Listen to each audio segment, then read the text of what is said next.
McLaren, Ferrari, and Red Bull, the three teams that fought for the world titles in the 2024 Formula One racing season. At the end of the final round of the season, the Abu Dhabi Grand Prix, which was held at the 5.281-kilometer Yas Marina Circuit on Yas Island, Red Bull team principal Christian Horner told reporters that the Drivers' Championship remains the most prestigious, while the Constructors' title is clearly the most lucrative. Given that the Milton Keynes team has never faced financial issues, it can be concluded that Max Verstappen's fourth consecutive Formula One World Championship is more than enough to consider the Austrian team's season a very successful one. Sergio Perez's contribution was so negligible that the Racing Blue team slipped to third place. It is a well-known fact that a competitive second driver can secure important points for the constructors' standings and allow the team to plan race strategies where both drivers can work together. However, the 2024 Formula One season has highlighted an undeniable factor. Teams that relied on a single leader had a greater chance of winning the driver's title. If we analyze the results of the other top teams, we discover a key point. It is evident that internal competition has proven to be self-defeating in the chase for the Dutch hare. Regarding McLaren's self-sabotage with Lando Norris, there is little to add.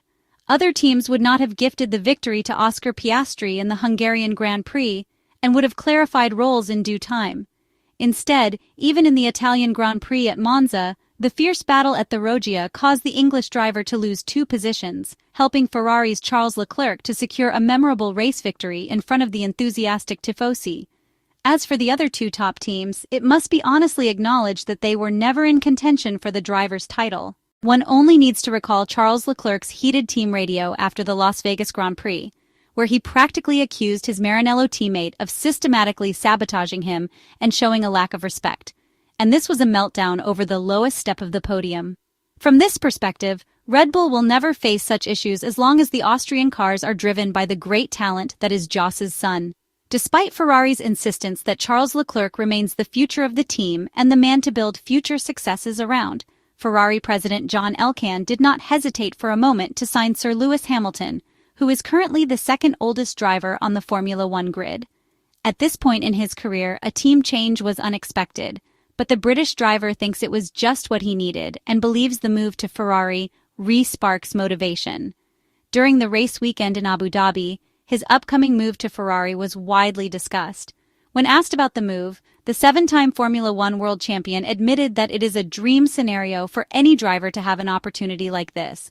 As far as he stands with the actual move, the most successful driver in Formula One history plans to come into next year with that same focus, that same might that he had when he joined Mercedes, and ultimately, that leap of faith is exciting and exhilarating. In short, not exactly the profile of a loyal second driver, given his extraordinary track record and his physical and motivational integrity still intact. The same reasoning applies to McLaren, and we had a glimpse of its potential implications during the just-concluded Formula One season. By deciding not to curb Oscar Piastri's ambitions, the Woking team cost itself valuable points from his teammate. Even worse was the message perceived by Lando Norris, a lack of confidence in his ability to compete for the title against Max Verstappen. Only when it was too late was the British driver granted first driver status, along with the associated benefits when needed. In 2025, both Lando Norris and Oscar Piastri will have more experience, having shown they can authoritatively win multiple races. The clear impression is that the Australian switched off mentally when asked to support his teammate, despite the fact that he was aware he had no realistic chance of fighting for the 2024 Formula One world title. If both drivers perform at the high levels seen in the recently concluded championship, internal competition is bound to become fierce.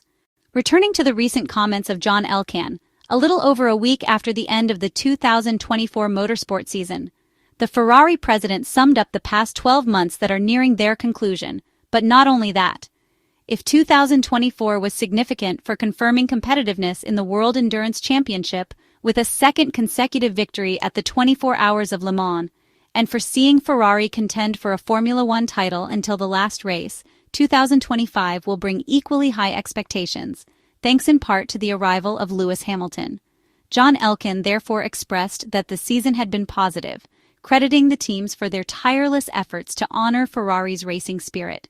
He highlighted the unforgettable victories in iconic races across both the FIA World Endurance Championship and Formula One, adding that Sunday, September 1st, held a special place in his memory as a day marked by triumphs in both Austin and Monza. The 24 Hours of Le Mans was a highlight, along with the satisfaction of seeing the 296 GT3 achieve prestigious victories worldwide, not to mention the highly positive debut of the Challenge version, which fuels Ferrari's single-make GT series. John Elkann himself noted that Ferrari had reaffirmed itself as a winner at the 24 Hours of Le Mans for the second consecutive year, describing it as an incredibly joyful moment. He also mentioned the many satisfactions brought by the 296 GT3, starting with the 24 Hours of Daytona, and highlighted the widespread acclaim the 296 Challenge received from sport-focused clients in its debut year. John Elkann also extended his gratitude to Carlos Sainz. The Spaniard will leave Ferrari at the end of the year to join Williams, having been replaced by Lewis Hamilton. Despite knowing from the beginning of the year that he would leave Maranello, Carlos remained an exemplary professional and delivered a high-level season, just like his previous ones with Ferrari.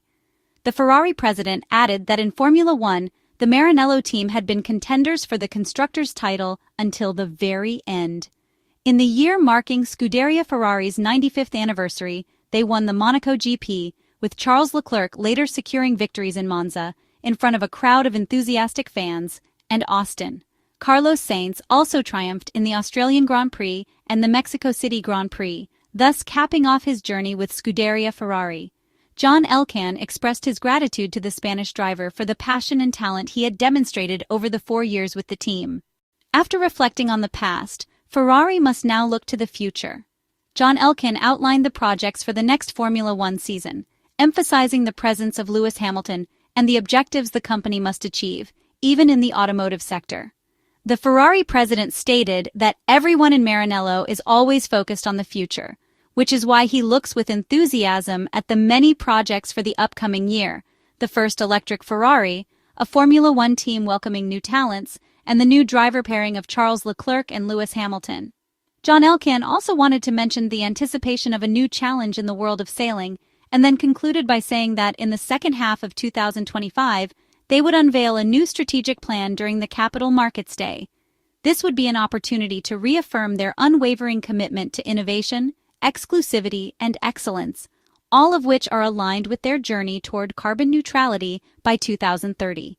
Ferrari is therefore continuing preparations for the 2025 Formula One Championship with a lot of excitement and the confident that the upcoming motorsport season will bring many more memorable moments for the Formula One team, and not only